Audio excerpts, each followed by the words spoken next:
outstanding and world-class vision and world-class this. I'm a real leadership geek, honestly. I've spent my whole career reading books and chatting to people. I just find the whole thing and the announcement, the way it's been announced, bizarre. If you could move away from a model where teachers are so intensely focused.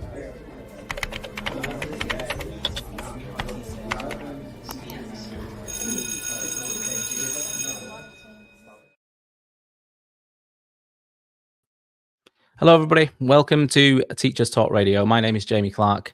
This is a Saturday show and we are live. We've got a great show today and it is with Mr. or Dr. Mark Dowley. And we're going to be talking about classroom management, which is something I've been wanting to talk about for a while with Mark and his wonderful book with Ollie Lovell as well. We're going to mention today. Just before we get into it, though, I do want to mention the Saturday show live and where you can find us on Teachers Talk Radio, pretty much on any platform, including YouTube and Apple Podcasts and Spotify. This show in particular runs on every other Saturday, so every 2 weeks, and it's 1 p.m. till 2 p.m., but that's UK time. Depending on where you are, you're going to have to work out what the time is for you. And we've got lots and lots of great guests on this show, including Mark today, but we really do want to focus on teaching and learning and classroom practice in this show. So just to remind you pretty much about the previous guests, especially last week's guest, Martin Ferguson, who talks about send and writing. So please check that latest episode out if you've not done so already. And we've dug into lots of different topics on this show as well, including the science of learning and homework, what works, and the DNA of learning, oracy, lots of different things. But as I said, I'm quite excited today because it's a slightly different perspective in terms of behaviour and classroom management, which is super important for me, underpins pretty much everything that I just mentioned on that list. So if you do want to check out what's been on, then go to the Saturday Show Live, the playlist, and you'll find that on well, I'm going to share it on X, pretty much on LinkedIn. It's on YouTube too. And I'll add this to the playlist once we have stopped our conversation today. Okay, so as usual, we've got some wonderful sponsors on Teachers Talk Radio, primarily John Catt Education, who are obviously the main sponsors of Teachers Talk Radio, produce some outstanding books, including obviously this one we're going to talk about today, and it's Mark Dowley and Ollie Lovell's book, their collaboration on classroom management.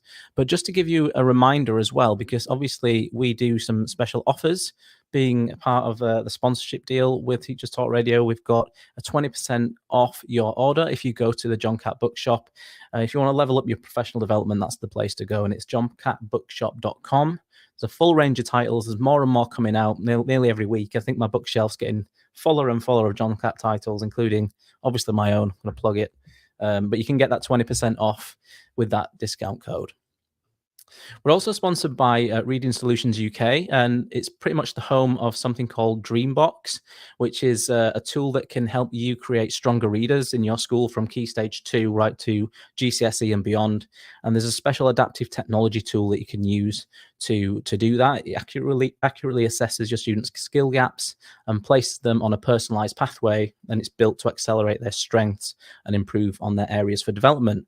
So you can actually try a pilot for that program, and it's a 4-week pilot you can try. If you go to their website, just search Reading Solutions UK on the internet, you'll find it, and it'll say request a free pilot. So I really recommend you do that. I'll remind you a bit later as well, just in case you missed that too. Okay, so as I said, today we're talking to Dr. Mark Dowley. Really excited to welcome him. He's a seasoned educator, as a leader in the field of educational research, but also in staff development, some of my passion areas too. So I can't wait to connect with him in a second. Mark has probably been teaching, by the looks of it, a similar length of time to me, about 15 years. I'll check in a minute, but he's taught and presented in lots of schools around the world. He's the co-author of this wonderful book as well, which we'll dig into today. And he consults internationally on school culture and belonging and behaviour. And today we're going to talk about the principles in this book, in the Classroom Management Handbook, but also the routines and strategies and the tools which help teachers improve their practice and manage the classroom effectively. So let's invite Dr. Dowley to the studio. Can you hear us, Dr. Dowley? Yeah, got you, Jamie. Thanks for having me. Awesome. Okay, welcome to the show. As I said, we've got a lot to cover today. Just before we went live, we discussed the questions a little bit, and we've got quite a lot to get through. So it might mean we skip a few, but I really wanted to list as many as I can because it's such an exciting and important topic for all teachers to know, not just early careers teachers or graduates, if you like. So Mark, do you just want to start off by telling us a bit about your journey in education and I guess what inspired you to write this book? Yeah, so look, I'm a PE mathematics teacher by trade, and but I always loved schools. I loved learning. I loved working with people. So even when I was like 18, 19, I'd volunteer at the local primary school and, take some sport classes. I'd go on school camps. I just always enjoyed being around learning and people who are learning. Process from there, started teaching, and I found my first lesson, my first year, really hard. Just working with groups of students, and it really started me on a whole journey of like, okay, I feel like I like to read, I like to learn, and didn't feel as prepared as I thought I could have been for the classroom. Really fortunate I had a great mentor teacher. They said, read Bill Rogers' book, who some of you might know as a behaviour management expert. And that started me on a whole journey. So a couple of years down the path, I was like a house coordinator or a year level coordinator, working in student management stuff. From there, moved to other schools as instructional coaches, supporting students in supporting teachers to teach in the classroom, both on teaching and learning, and the classroom management stuff. Moved into a staff development role at a large independent school here in Melbourne. I do some work at a local university out at La Trobe with Nathaniel Twain, one of your other guests. And now I spend a lot of time talking to teachers and coaches all over the world about, how we can keep students engaged in the classroom. Awesome. Sounds like you're a very busy man, Mark. No busier than anyone else, but I fortunate that I love what I do. And when you love what you do, people keep asking you to do more stuff. And so I just need to practice saying no. Yeah, me too. I know that feeling. Yeah, exactly. You're the same. Pretty much everyone on here is the same. It's good. And Mark's just come from a conference right through his front door straight into this conversation. So he's primed for it today, I think. So you mentioned about Dr. Bill Rogers. And Bill Rogers, I kind of discovered through Tom Sherrington, one of his blogs. So I wasn't actually aware of Dr. Bill Rogers' work before reading that. But we all know now that I know now, and you know now, that he's obviously a well-established expert in behaviour management.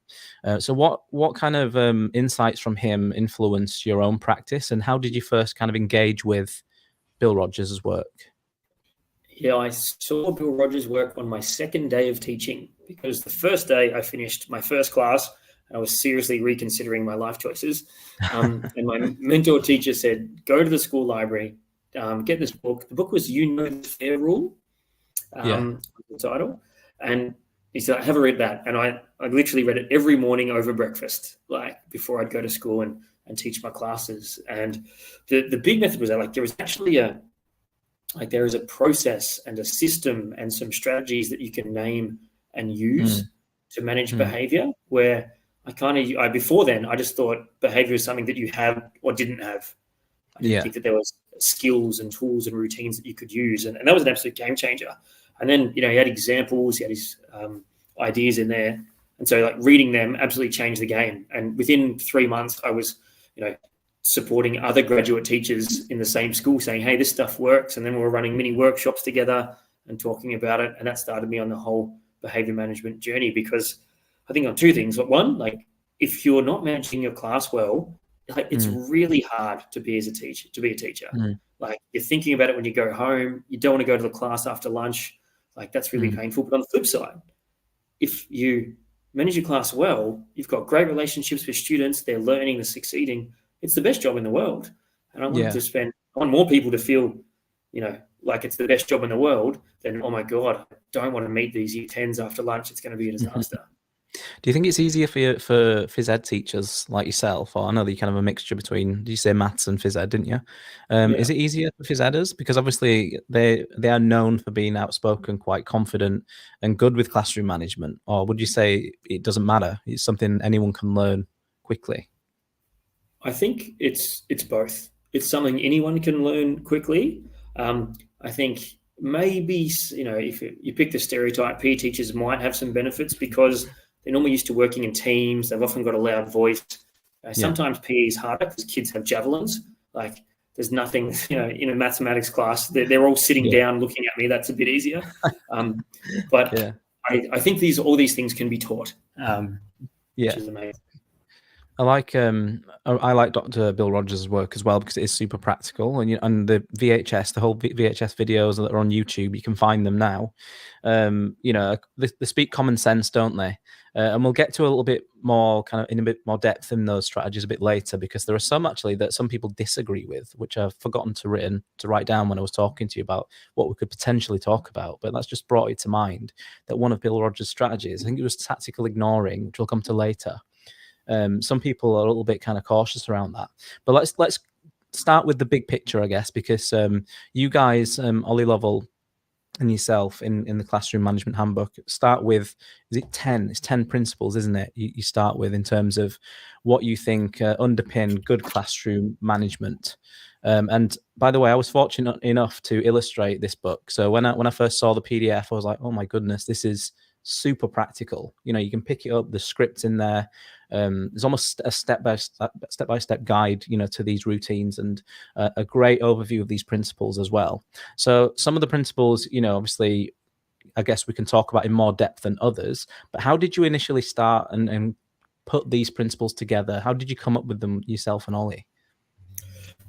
Yeah, so we didn't start with principles, believe it or not. We kind of looked at the tools and routines, and it came from just watching master teachers. I'm really fortunate that I get to coach hundreds and hundreds of teachers. I've been in thousands of classrooms over the years. And themes emerge about what teachers do. And a mistake I made when I started coaching teachers is I was just giving them the tools. But if teachers are using the tools but don't understand the principles behind the tools, they're going to misuse them. And so it came from a conversation with Ollie and I, because we had all these tools. I'm like, yeah, but in order to use that tool effectively, you actually need to understand these underlying principles about human behavior. And then Ollie asked a great question. He's like, okay, what do people need to know in order to do this? And that's when we started brainstorming and came up with the 10 that you can see in the book. Okay, so is it the first one? I think it's the first one, cracking the behaviour code, or is that the second one? So, yeah, cracking the. Do you want to talk to us a little bit about that? Because it's a definitely a principle that I was looking at the other day, and I thought that's something absolutely concrete that we need to implement and kind of think about in a lot of detail. Do you want to explain about what that is and how it can transform a mindset of a teacher, perhaps? Yeah, and this you hit on it there. It's the mindset of the teacher. Ollie and I actually had some fairly strong debates about how to name this, and he won. But essentially, it's the teacher mindset around, like, every student has some form of code that they operate. It's a mix of social background and previous experience and how hungry they are on the day, whatever it is. All those things go into the behavior. But the code breaker mindset is the teachers, and teachers have thought like this if they've ever asked themselves, how do I get through to that kid? And that's the mindset we want teachers to approach behavior management with. Like, it's a problem-solving mindset. Okay, what can I do? What can I try? What's working? Because teachers who are really effective, the master teachers we saw, they kind of saw this as a game, as a challenge for them to work on. Whereas the less effective behavior managers had quite a fixed mindset and saying that student is naughty and they're never going to learn. It's black and white almost for those people, perhaps. Yeah, and it is. And if that's your mindset, it doesn't matter what tools you use, students will know that you don't believe in them, and it's over. So it's just coming with that attitude, like, okay, what can I do? What can I try? Because it's so nuanced. It's definitely not a one-size-fits-all approach. So you will need to be slightly different with different students. And that's the hard part, but also, like, that's the fun part. Like, I don't want to teach exactly the same class to exactly the same group of kids. Like, I want to work with the naughty kid and the high energy kid and the different, that's the joy of being around other people and in classrooms. And if you approach it with that, all right, how am I going to make this work attitude? There's a real joy that comes from working in a class. Could you give an example of that, like how you would crack the code of a particular student, and in a maths classroom, for example? If you give like a theoretical, idea. Yeah, a student named, let's go, Jamie, and this is I'll give him the pseudonym, but student in my class at the moment, like, really struggled with behavior all year. I had a few different teachers the first semester. Like, this kid's always in trouble, always in school. I'm like, okay, how can I try and get through to him? So, like, day one, lesson one, it's like, hi, how you going? Shake hands. Great to have you in class. And I learned from his head of house that he was really into, it was like just a big soccer fan. English football fan. Look, I'm not a huge Premier League fan, but my partner barracks for Chelsea, so I just mentioned, yeah, what are you doing? He's mentioned soccer. I'm like, EPL fan. He barracks for Chelsea. I barrack for Chelsea, and we talk about the games like that. Instant connection. He's like, this teacher actually connects me with on one little thing, and that was just the tiniest little hook. So he listened to me for the first lesson. And in that first lesson, he actually did some work and achieved well. So at the end of the lesson, I can say, hey, great job today. I can see you paid attention really well. Can't wait to work with you this year. Like just that tiny hook. It doesn't have to be about sport. It can be about anything. Their pet, chess, music, whatever. It's just, taking that tiny bit of extra time. Now, what makes this kid tick?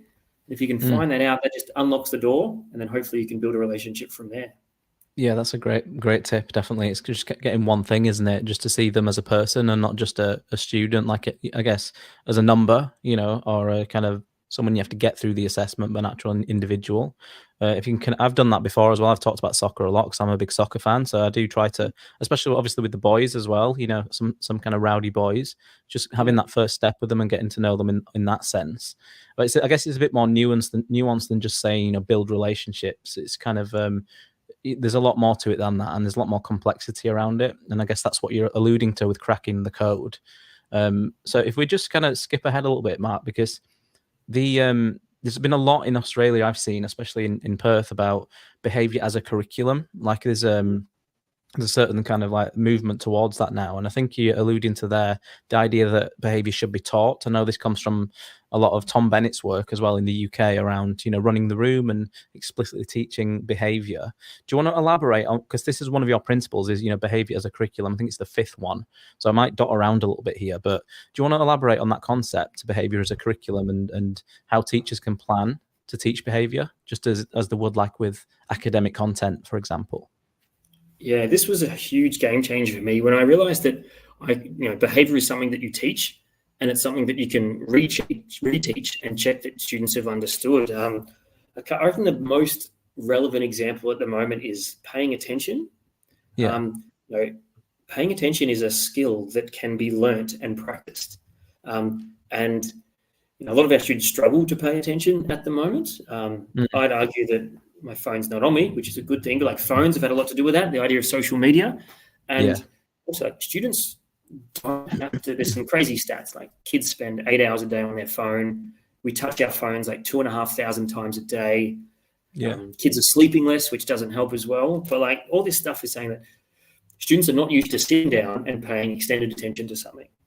And look, you might know this as well. Like if you go down and I put on a Netflix movie or something, 10 minutes in, I've got my phone out looking at something. Like sustained attention is hard, but we can actually train students to pay attention. So behavior is a curriculum. We have to teach them, actually teach them what paying attention looks like. It looks like eyes on me. It looks like nothing in your hands. It looks like no talking. So, describing what attention is and then training them. Okay, the first explanation I might give might take 45 seconds. That's it, to do a check for understanding or a mini whiteboard or something. And then you can build that up as they go. Younger year levels struggle to pay attention for longer periods of time. Older students, we can train them for longer periods. But as soon as you realize you can train students to pay attention for extended periods, it shifts your mindset. You're like, okay, we can practice this, rehearse this. And they'll get it wrong. Like that's okay. But then we just need to reteach and rehearse. What are your thoughts? Yeah, I mean, like at the beginning of this year, I did something similar. So I trained my class with a decent entry routine. And it was about pretty much, lining up outside 2 lines. And, I guess some of the structures in my school are not there yet. So it was, I guess, I've learned from that everyone needs to do it together. It needs to be everyone doing the routines, and it can't just be 1 or 2 classes. But nevertheless, they still did it and still had to practice it numerous times. To get it right. So by the end of, 2 or 3 weeks, we were kind of nailing it. And that was just a simple entry routine. So I'm presume that this curriculum of behavior, it doesn't happen overnight. It's something that does take time, and it does take students, quite a bit of time to get familiar with different ones as well, and making sure that's consistent. Would you agree with that? Yeah, I think there's levels from a school improvement perspective. I think level 0 is there are no routines for any classes all over the school. Then level 1 is like teachers have their own routine. So because if every teacher's got their own routine, like kids can kind of manage that. Okay, here's what happens in Mr. Clark's class. Here's what happens in Mr. Dowley's class. But I think the gold standard is when schools have a consistent routine, at least across a year level. So then students know when they go to class, here's what it looks like. And the more consistent it is, the easier it is for students. And it's not just starting routines. You can teach students behaviors as to like how to disagree with each other. The behavior is like how to have a classroom discussion, like building on what Jamie said, or I agree with Jamie on this, but differ on that. Like giving students sentence stems actually helps them exhibit that behavior of disagreeing or communicating more effectively. And that is down to almost like curriculum, how you teach that, isn't it, in an instructional sense, with scaffolding, supports, guiding them to that independence so they can do it themselves, and that mastery level. How would you introduce like this into a school? Have you worked with a school, to develop a whole like classroom management strategy? And where would you start? Would you start with the simple things, like building entry routines and whatnot? How would you go about that? Yeah, so there's 2 different levels. At the school level, I reckon one of the easiest things to start is with a starting routine. Like, what does a great start to the lesson look like? People have different perspectives. And also, if I'm coaching an individual teacher on a class and they're saying they're struggling with classroom management, like we start at the beginning. All right, let's get your starting routine sorted out. I think it's hard for a school to go, and I love, behavior curriculums when school are working on them, but it's hard to go from no one having a starting routine to everyone having the same. So I feel like teachers almost need to see that this works, because if a teacher implements their own routine, and it'll look different. A PE teacher, English teacher, mathematics teacher, science, it depends on the classroom and the physical environment, all those things. But if you have a routine, that's step 1. Often in schools, I say, all right, everyone design your own routine for the start of your lesson, because teachers are okay with that. It's when they have to give up some autonomy that you might meet some resistance. So if everyone just has a routine, that's level 1. And then over time, as they practice, you'll find that the routines actually merge towards a pretty common best practice routine. That's one way we've found to instigate that change, rather than going, all right, everyone's lining up behind chairs at the start of class. And some people go, oh, that's wasting learning time. And other people are like, I do that and it works. So there's got to be some flex in there. Right, so you're saying that give teachers autonomy to decide what works for them, and then over time that will gradually become a consensus, and people will find a distinctive way to do that. Is that what you're saying? Yeah, I think that's a good way to, like, it's a softer way to do it. And quite often, like, teachers are smart. They'll end up doing it as a faculty. All right, here's how mathematics classes start. Here's how we start our PE classes. I think if you have those conversations, it's really powerful, because you're trusting the autonomy of your subject area, but you're also accentuating the benefits of things like routines and why they're useful. So that's the middle ground. Yeah, obviously it'll look different in different subjects as well, won't it? In terms of phys ed and whatnot. How does it tie into leadership? What's leadership's role in this, in a behavior as a curriculum? How do they kind of just give autonomy to departments, or do they have some certain expectations, or do they lead the whole initiative? How would you say principals and all leadership teams are involved? Yes, it's a really interesting one, and I think depends on. I like the great idea of I think it's just decisional capital. So whoever makes the decision needs to know a lot about the decision that they're making. So should leadership have a lot of influence in it? I'm like, well, yes, if they know a lot about behavior management. Like if they don't, and you've got a gun, third-year teacher who just loves this stuff and devours all the podcasts and reads all the books, I'm like, well, then maybe they should be feeding in. And so there's a balance to be had there. But gold standard, gold standard, if the leaders in your organization know a lot about behavior and how to improve it and manage it, then yes, they should drive it, because it's really hard as a solo teacher to change a culture in a school. I've seen teachers do it, but middle leadership is really important. And I could talk a bit about the system support things, like what I think schools should do a bit later on if you want. Yeah, can do. I mean, I really like the idea of empowering others as well, because too often than not, it seems to be just the leadership's decision. That's the line's drawn, that's it. But I do like the idea of, if you've got an expert in an area, why don't you utilize them, and kind of empower them? So that's gold. Can I add something I'll just jump in on the leadership stuff. This is sure. a sweeping generalization, but I would argue that behavior in schools is worse than the school leader thinks. Right. Purely because when the school leader walks around, there's usually some assigned authority there. Yeah. And I wrote an article about this a while back because some data came out from some UK data. I can find the study for you if you want. But the general theme was that you ask teachers, behavior in the school is a problem. They say like 57% of teachers say yes. You ask the school leader, something like 27% of school leaders say yes. And so I think as a school leader, you don't often get a real picture of what's happening in the school. I'm middle senior leader in a school, and I'm sure I don't get the full picture. Who does get the full picture is our 23-year-old graduate teacher who has 24 year 10s Thursday afternoon. Like, ask them what the behavior is like in their class, and then you'll get a much better perspective than the head of the school. If she's walking around, people normally see him get in line a bit. That's true. That's absolutely true. Yeah, I know exactly what you mean. And sometimes they are kind of disillusioned by that, and they think, oh yeah, the behavior in the school is actually pretty good, can't you see?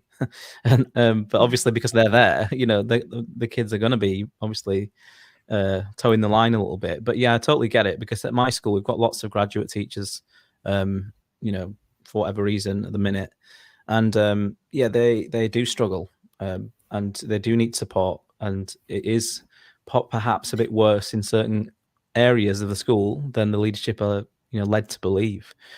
Okay, so Mark, we're going to jump to another one of your principles just quickly about I've just chosen another one about motivation through success, because you mentioned that success is the greatest motivator, and there's a lot of information and research about about motivation now coming from people like Peps McRae, and obviously his book was released a few years ago now, but the idea of motivation, incredibly important. So how can teachers structure their lessons to ensure that students experience small wins, or how can we model classroom management and behavior around that?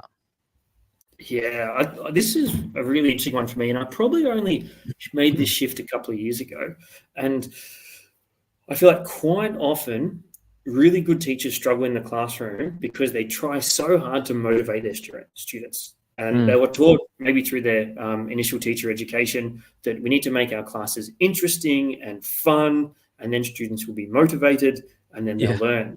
And I feel sorry for the kids that I taught in my first couple of years of teaching, because I ran some what I would call now terrible lessons. Can I share an anecdote without? This is live, so you can't cut me out. But my first years, I was teaching like angles, different types of angles, acute angles and right angles. And I got the kids to go around the school and like take photos of angles for 25 minutes to identify them. And like the kids loved it, because they just got to wander around and have a drink and use the old cameras or whatever. No learning at all, but it was engaging and motivating. Terrible idea, terrible class. But I think a lot of teachers spend energy on that, expecting students to be motivated and succeed. But if students can't do the work, if they can't read, they can't write, they can't access the curriculum, low motivation is a perfectly reasonable response to repeated failure. If you keep failing at something, you're not going to be motivated. The big idea was to flip this, and I really got into the explicit direct instruction, science of learning stuff. My God, if you break stuff down into small steps and the kids get success after every step, that joy of just getting better at something kicks in, and they stay motivated. I'm literally teaching, factorizing quadratic trinomials, which is not the most relevant and interesting topic for my 15-year-olds, but it's hard and they get it. And because they get it, they feel good and they keep going. Absolutely. And there's those little steps of success that lead the way. And that's been a big flip. So now I just want my students to understand the content really well, feel that progress, and lo and behold, they feel more motivated. Yeah, there's a massive, kind of big picture we can tap into here around, myths in education and stuff, and, teaching skills rather than knowledge. And then we can even jump to Tom Sherrington's Mode A and Mode B here and talk about, sprinkling in some engagement and some, more discovery-based activities. But the core body of what you do day to day is building knowledge, isn't it? And having students experience those quick wins and those successes, and that inspires them to learn more, I guess, and gives them the confidence and motivation. So I really resonate with that as well, because in my practice, like I started teaching in 2009, and I wrote this in my book as well, that I spent like just hours and hours trying to plan perfect PowerPoints and resources and design them like beautifully, which, you know, I look back now and I think, oh my goodness, I must have spent like so many hours each evening, you know, just thinking that I need to engage the students, I need to make it fun.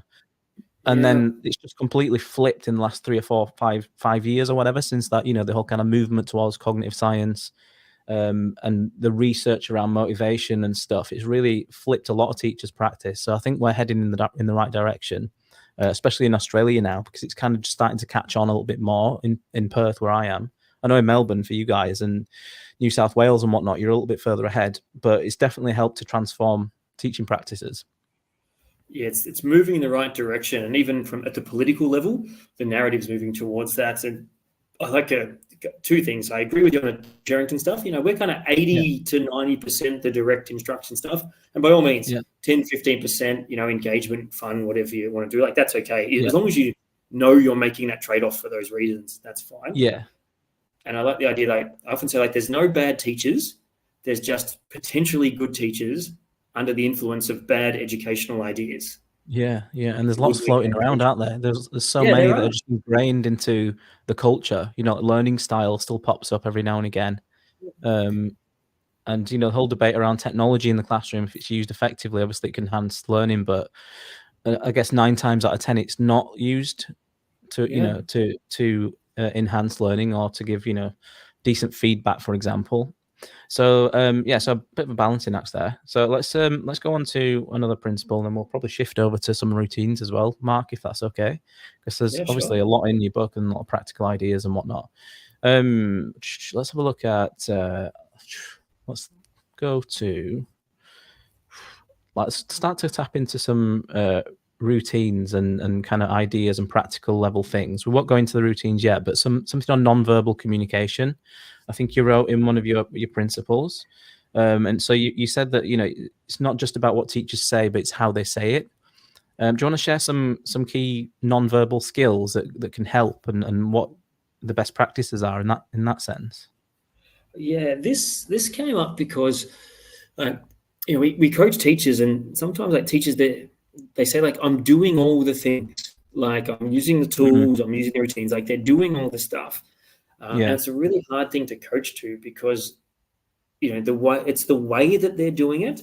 You know, they're correcting students, but, you know, their voice sounds a bit angry, or maybe they're doing it, but their voice is too quiet, or they're standing there, but their posture and their tone signals to the students that they're uncomfortable or that they're nervous.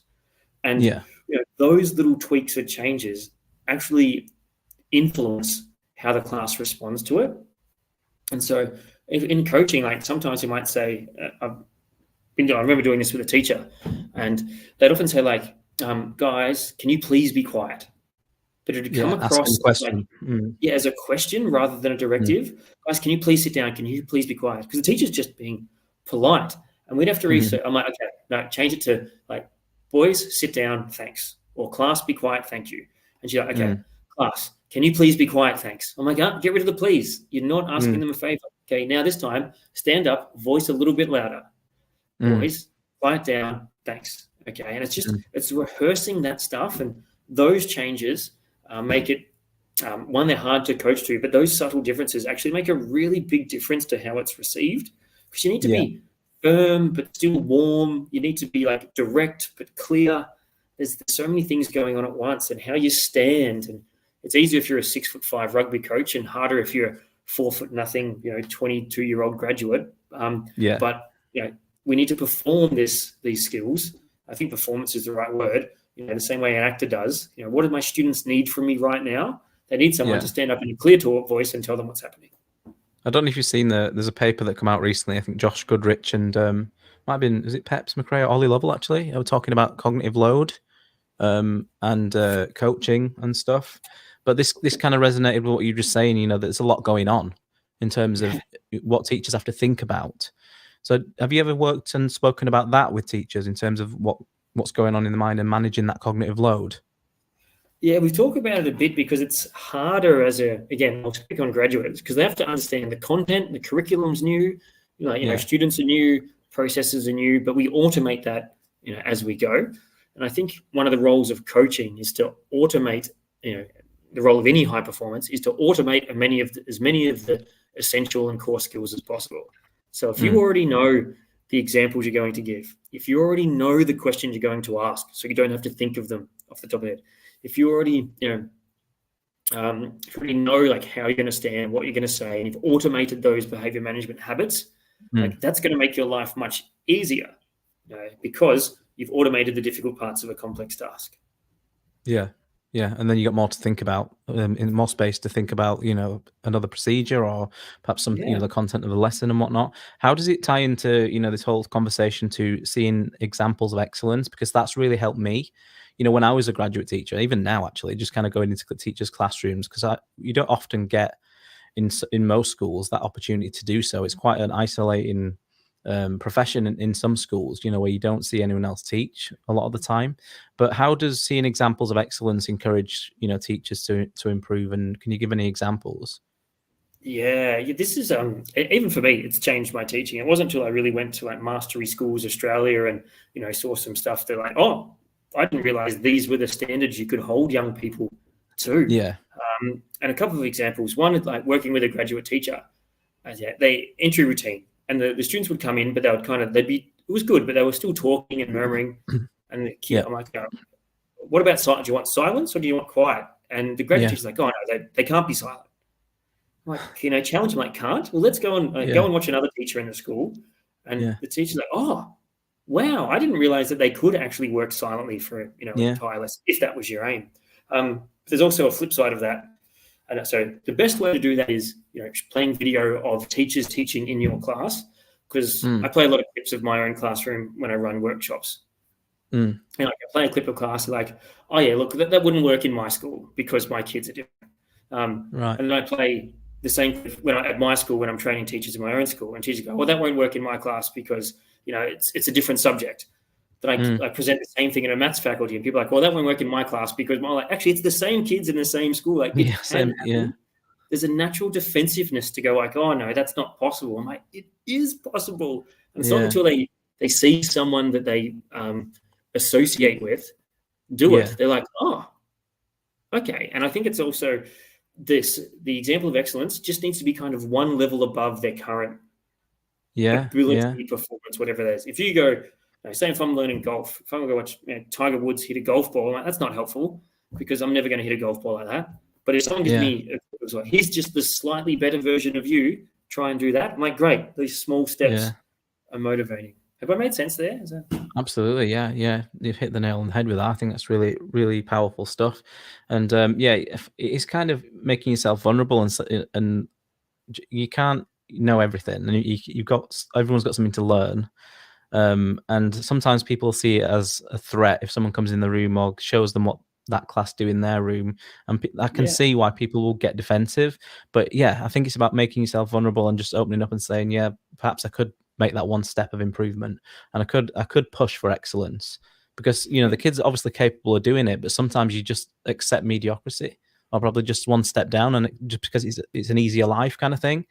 So I think it's just about adding that extra percent, isn't it, into what you do and raising the standards, and pushing the kids to do it, because they can all do it. Yeah, they can. And I think a really practical example, if you work for people working in schools, so let's say I'm coaching a teacher on their behavior management and they're a graduate. I'll never say come to my class and watch me do it. But what I will say is actually go to a third year teacher who I've already coached, who is, just a couple of years more experienced than you, and they're performing it just as well. Go watch them and then come back and we'll have a conversation about what you see. That's a much less intimidating way to see that example of excellence. So they go and okay, someone who looks like me, is similar experience to me, is with similar students, is getting some success. I'll copy them. It's easy to dismiss, oh, you're the associate head or you're the whatever. Of course, this student's going to behave for you. We're trying to avoid that. Yeah, that's interesting as well. And I do like the idea of kind of dropping in to different teachers' classes as well, and not just not just the well-known phys ed teachers or the high-performing teachers, but making that quite equal, in a school. From what you're talking about, it seems like coaching is super powerful at your kind of schools that you've worked at. Is that right? Yeah. Coaching done well is the best way to improve human performance. It's a great Atul Gawande strategy that I love, quote that I love. And workshops are great, listen to podcasts are great, but teaching, I think, is a performance skill. And so like any performance, you need to watch yourself on video, work with someone experienced, get some feedback over and over again. And that's how you move towards mastery in this space. And have you got a team of coaches? Or is everyone a coach? I know some models are every teacher is a coach. I'm very fortunate to work at a school that's resourced like a team of coaches. So I've got a team of 14 across our 140 staff. It's grown from no coaches 8 years ago when I started to 14 now. And all of them will coach 3 or 4 people, but that's where the real change happens. So I might stand up and run a workshop on behaviour, and then the teacher will see it, go to their coach and say, hey, Mark was talking about this stuff the other day. Can we work together once a fortnight, watch the video, rehearse it back? That's where the real change happens. That's why coaching is such a powerful tool in education at the moment. Yeah, awesome. I mean, that must be such a strong culture of, seeing success. Must be so motivating for your staff. So we'll jump to some routines now, Mark, if that's okay, because obviously the majority of your book is scripts, routines, and like tools for handling various situations. I guess if I had to ask you, which ones are the essential ones? I don't know if I could put a number on it. Let's say 3 essential ones, perhaps, or if you just want to say, as many as you need. But which ones would you say are the most essential ones for new teachers to master first? The routines in your book. Yeah, great. So we try to just put the most common routines or scenarios that teachers ask us about. I think, and we've tried to order them almost by one chronologically. The 2, by order of importance. So I think the entry routine is really important. Yeah. You think once you get your students entering and starting, then I think you need to be really good at how to get their students' attention as well. It's another routine. Diffusing debate is a really important one if students want to talk back to you as well. And I'd probably like transitioning really well too. Like they're all key ones. There's other stuff in there around. There's a little bit on instruction, which is also important. As far as the behavior management things go, I reckon those 3 or 4 Do you want to talk to us a little bit about diffusing debate? Because this reminds me of something that I listened to with Bill Rogers. Is it based on Bill Rogers' ideas about kind of, I can't remember what the term he uses now. Partial agreement. Is it? Yeah. We used Bill Rogers' tool, partial agreement, in one of these routines, and probably just for listeners, like tools are an individual strategy that teachers have. So it's partial agreement is a strategy. Proximity is a tool. Like you stand next to some students and hopefully get back to work. Describe and direct is another tool. Like, Jamie, you're out of your chair, sit down and focus on your work. And then you can put these tools into a routine, and then you run that routine as a habit. And that, that's what the master behavior managers do. Right. Okay. So if you had to speak to, what was the other one you said? Because do you want to say diffuse debate? Do you want to talk through something? Do you want to talk to us about that in a bit more detail? Like give an example of how you would diffuse a debate in a class. Like say you had year 10 maths class. Let's do that. Yeah, perfect. So let's say we're in class and Jamie is a student. I've given them like a warning. Like, Jamie, if you choose to keep talking, you'll have to move up the front here. Jamie keeps talking. I say, okay, Jamie, you've chosen to keep talking. Move up the front to focus on your work. You might say something like, other students we're talking to. Okay. That a lot. As a teacher, as a teacher, you can partially agree with that. So the partial agreement is when you'd say, other students we're talking to. I would say, maybe they were. So I'm kind of agreeing. Maybe they were. But then I just describe what's going to happen. Move up the front, thanks. So that's not fair. It might not be. Partial agreement. Move up the front, thanks. Okay. I promise it'll be good now.Maybe you will. Move up the front, thanks. Okay, so you're focused on that partial agreement. And hopefully after that interaction, would you like me to run through the whole routine and then you can pick it apart, or what's the best? Well, I just want to jump in and say, because at the beginning of the show I mentioned about some people being a little bit put off by one of these strategies. I think it was Bill Rogers' strategy initially, the tactical ignoring, because in that context, you could tactically not ignore any objections, which I think alludes to eye rolling, sighing, like kind of things that you don't want to draw too much attention to. What's your stance on tactical ignoring? Look, I'll give you my perspective and my opinion, and listeners, feel free to critique this and disagree with us. Your students in your classes better than me. Let's continue that scenario. So I've asked you to move. Yeah. When I asked you to move, Jamie goes, "Oh," there's this big sigh. You pick up your books. You walk past, like you kick a chair on the way. You whisper, you're like, "Oh, this is bullshit." You slam your books on the table and sit down in a huff. Like those type of things. But I would argue one of the things we need to do, like, what do I want as a teacher? Like, I want you to be learning. So I'm focusing on your primary behavior. The primary thing I want from you there is you sitting up the front and doing your work. And that's where the tactical ignoring comes in. So I ignore the rolling the eyes. I ignore the pouting. I ignore the cursing under the breath. Yeah. For now. And the reason I ignore it for now is because if a student's frustrated because I've asked them to move, I'm probably frustrated because I've asked them to move. If I give the don't you roll your eyes at me to a kid, they'll go like, "You can't make me do anything." Yes, I can. F you. Now we're both in the principal's office. Don't want that scenario to happen. And I know those scenarios happen in schools. Yeah. I would argue an alternative and more effective strategy is tactically ignore that stuff. And then at the end of the lesson, once Jamie's working and focused, and I'd say, "All right, Jamie, when I asked you to move, kicking the chair, the rolling the eyes, the cursing under the breath, like that stuff's not on." If I have that conversation with you after class, I am more likely to get a better response. 99% of the time I get, "Yeah, sorry, Mr. Dowley, I was just frustrated. I thought it was unfair," whatever. But if people are in a heightened emotional state and you try and challenge them, there's a higher chance of it blowing up. And I want to protect the relationship. I want the student to be learning. Like, that's what I want. Look, you can roll your eyes at me. I just want you to be sitting up the front learning. And then later I'll say, "Hey, don't roll your eyes at me. It comes across as disrespectful. I know you don't mean to be disrespectful. That's how I felt. Next time if I ask you to move, focus on your learning, just do it." And kids like, "Yeah, okay, fair enough." That's really, really powerful, actually, because I like the phrase, for now, like tactical ignore it for now and then address it at the end. Because I think people kind of just assume that they can't let the kids get away with it. They are getting one up on you. You should address that behavior. But you're right, it can escalate and it can derail the whole lesson potentially. Which, super powerful point. I really kind of understand now a little bit more that you still deal with it. You don't just leave it. It's something you can address later if you wish to do so.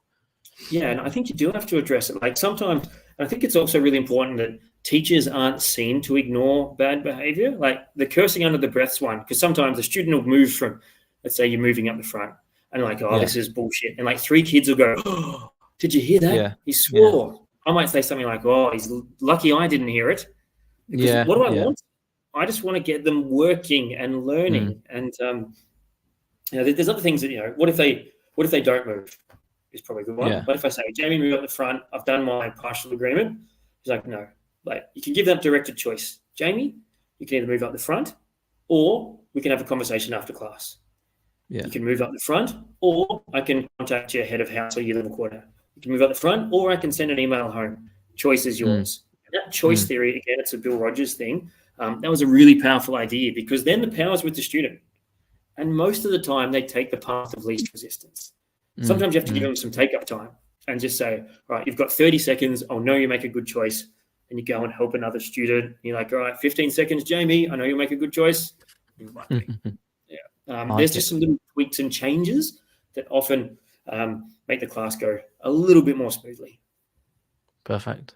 Mark, we're going to take a mini break because we have to hear a word from our sponsors. But so far, what a conversation. Some great, powerful things that Mark is telling us about classroom management. We've got a little bit more to go before the end of the show, but I do want to bring in our sponsors and hear from John Catt and Reading Solutions. This show is brought to you in partnership with John Catt Educational, publishers of professional development books and resources that support great teaching and learning in schools around the world.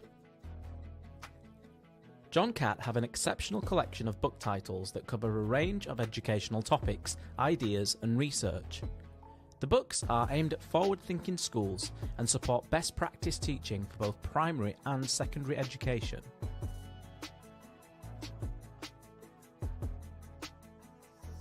Level up your professional development today and visit johncattbookshop.com to explore the full range of titles.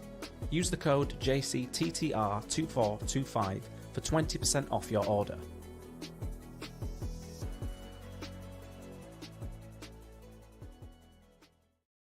Introducing Reading Solutions UK, home to Dreambox Reading Plus, the online reading development programme, improving outcomes for students and schools nationwide.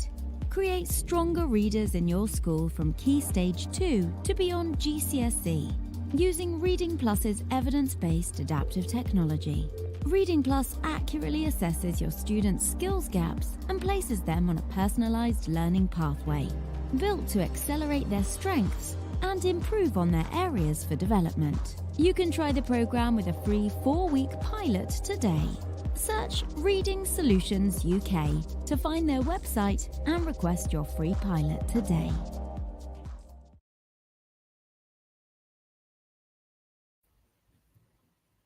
Hello, we're back. Yeah, we've just got a little bit of time to go with Mark. We could talk all day about this, couldn't we? And we've got so much to cover. But what I've spoken to Mark about so far, gold, just gold. I do want to quickly talk about one other thing. Mark, I'll bring you back into the studio. There you are. And yeah, I guess I wanted to move on to just a script dead quick, because it's part of your book. It's a massive focus in your book. Yesterday I had a conversation actually with a graduate teacher, and I actually recommended your book because it does have those scripts and it's very practical and concrete in what you can do with them in class. You can actually either memorize them, read them, use them to inspire your own script, I guess. Do you want to talk about why you think they're important and helpful for teachers, and how they perhaps could be adapted to fit different contexts? Yeah, I agree. Like sometimes there's a hesitation around scripts as being quite, constricting. I would argue, and I think this is from Doug Lemov's work, but to me, it's just a worked example. Okay, here is how it could look like. Like, by all means, change them, adapt them, edit them. But, a work example provides clarity, and then people can, once they have clarity, then they can adapt it, change it as you like. And the scripts came from a lot of people when we run workshops. They say, yeah, but what would you say when? Yeah. What do you say this? And so they're built in there around the common classroom things, like how do you transition from one activity to other? They say, like, my class is great for the first 20 minutes, but then it starts to, get a bit noisy for the last 20 minutes. Like, what do you do then? How do you actually get kids to move from the yard when the bell goes so that they get to class on time? Like all of this stuff. And we'll go, well, here's a script. Here's some tools that we have found pretty effective over time. Some teachers I've worked with, like, memorize them and use them. Others change them, adapt them, which is what I want. Like, it's just a work example to give you to see the principle in action and the tools in action, and then you can change it and adapt it however you like. But I think it's helpful when it's also something that we didn't think really existed in the market. But but teachers we worked with, particularly I did a lot of work with undergraduate, pre-service teachers, like, oh, that stuff's really, they just want to see what an experienced teacher would say, and then they can take it and change it. But I do as well. Like, I'm quite an experienced teacher, but I still really value those practical kind of like, oh, what would that look like? There's concrete examples.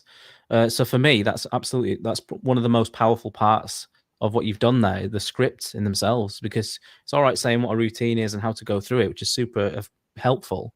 But actually what that looks like, for me, it takes it to to the stage where you can actually implement it yourself.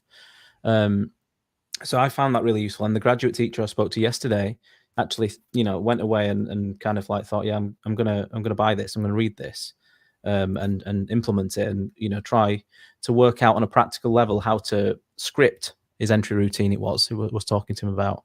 So it goes hand in hand, doesn't it, with rehearsal, I suppose.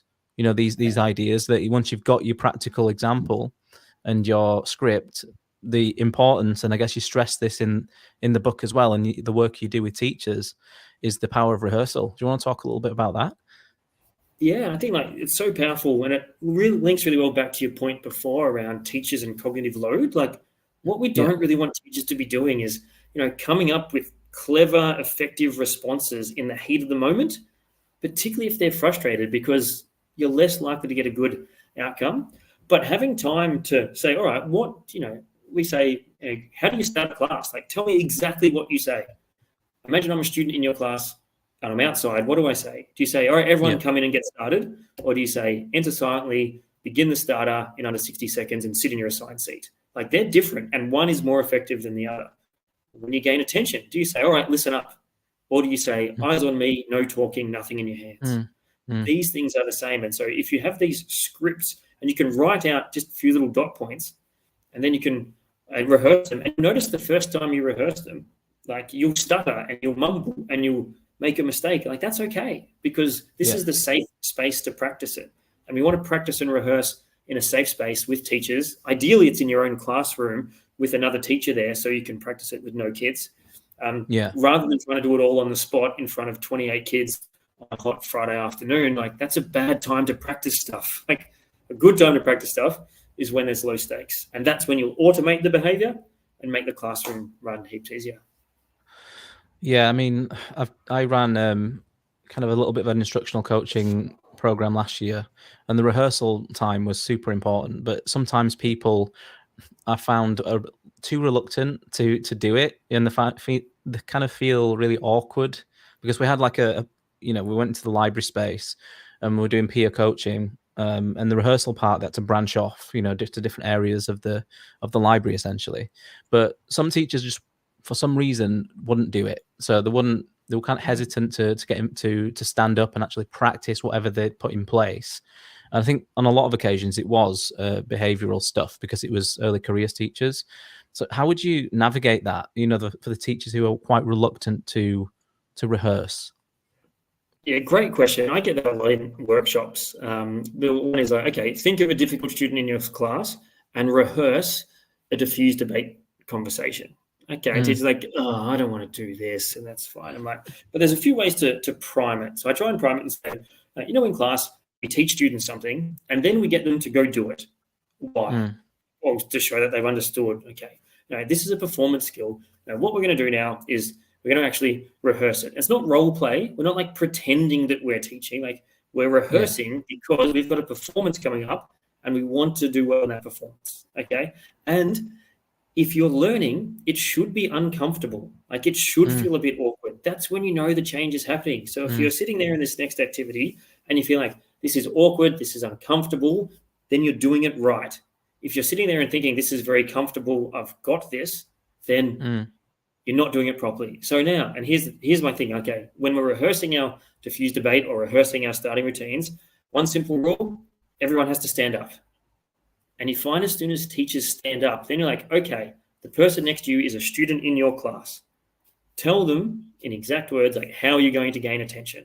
Do it 3 times and get feedback each time. So we try and prime it like that.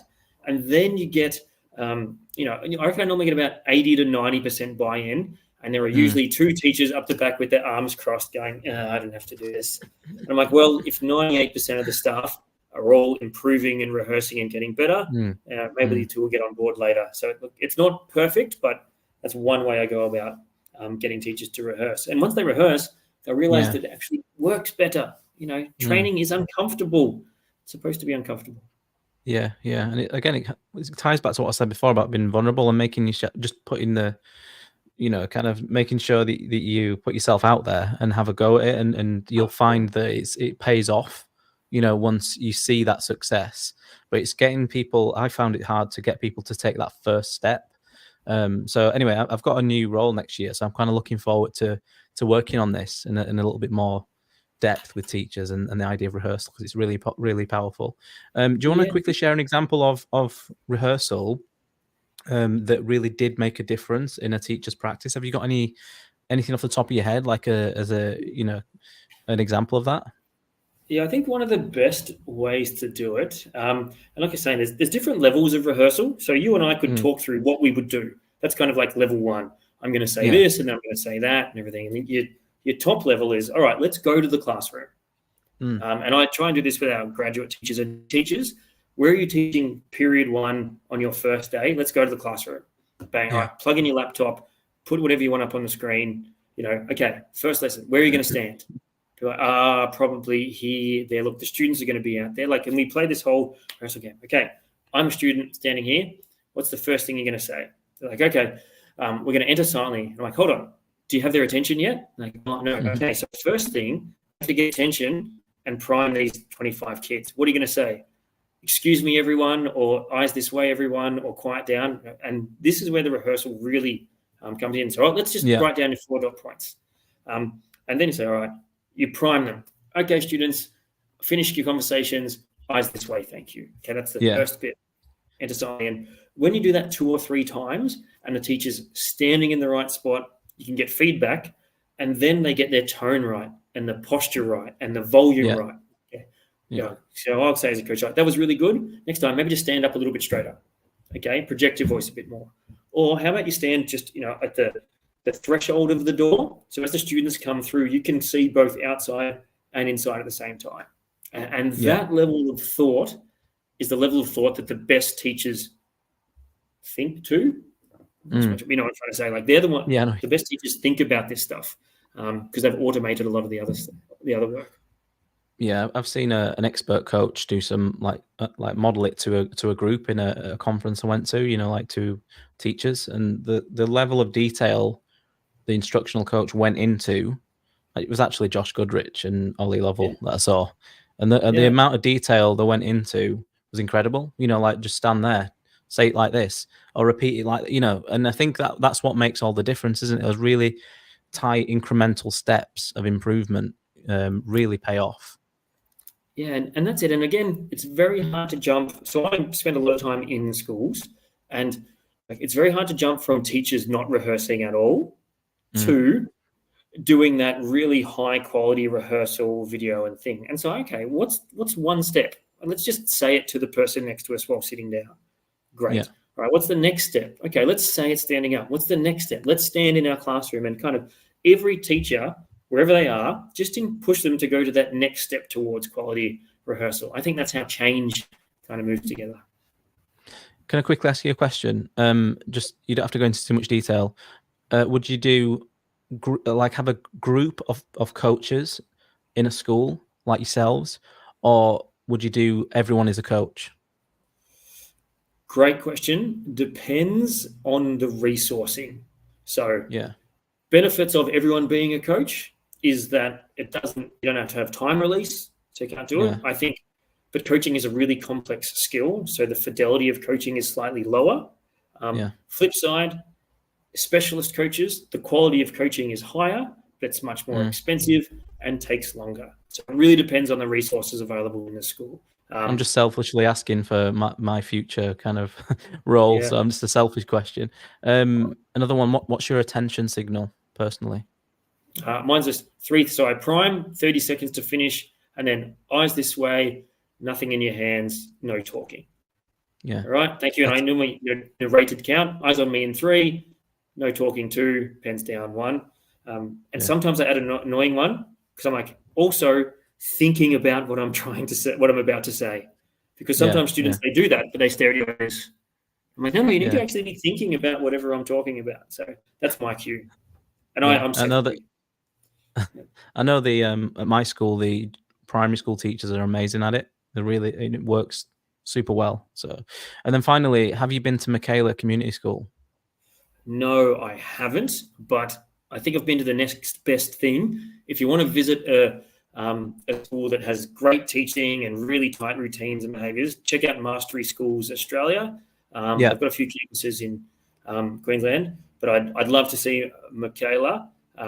But check out Mastery Schools. It's different to Michaela, but just super high quality teaching. Students learn heaps, and I love going there. It's wonderful. Beautiful. Okay. Well, I told Mark at the beginning that I'm looking after my 6th son today. And I was hoping, and fingers crossed, that he wouldn't come in during a live recording or a live show. Luckily, he hasn't, but I can see his fingers under the door. So I'm going to have to call it quits, Mark, now. And we're going to have to end the show. But it's good timing anyway. And I do want to say a massive, massive thank you to Mark for joining me today on the show. I wanted to ask Mark about his takeaways, but I reckon we've got enough there, and we've got an absolute gold mine for people to listen and or watch through. So thanks for joining me, Mark, today. And Mark's got a copy of his book there. I've got a copy here. Please check it out through John Catt Educational. Use the discount code JCTTR2425. You can get 20% off.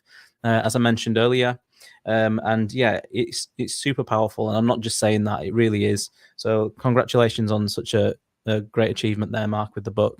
And hopefully I'm going to be connecting with Mark myself personally next year in Queensland as well. I'm going to see him at a conference and work with him at a conference over there. So I'm sure there'll be more to come from the both of us at some point. But thanks for joining me. Thanks, Jamie. Love your work. Love your book. Keep up the great stuff, and say hi to the little one for me. Have a good day. Will do. Thank you, mate. Okay, so we will be back in a couple of weeks for another show. Please, if you can share the show with your social network and spread the joy of what we've just been talking about. It's super powerful for teachers and really helpful for everyone. So please share and subscribe to Teachers Talk Radio, and give us a review if you can do, because that would be great and help us to boost our ratings and our reach, I guess I'm trying to say. So thank you for joining me, and I'll see you next time. Outstanding and world-class vision and world-class this. I'm a real leadership geek, honestly. I've spent my whole career reading books and chatting to people. I just find the whole thing and the announcement, the way it's been announced, bizarre. If you could move away from a model where teachers are so intensely focused.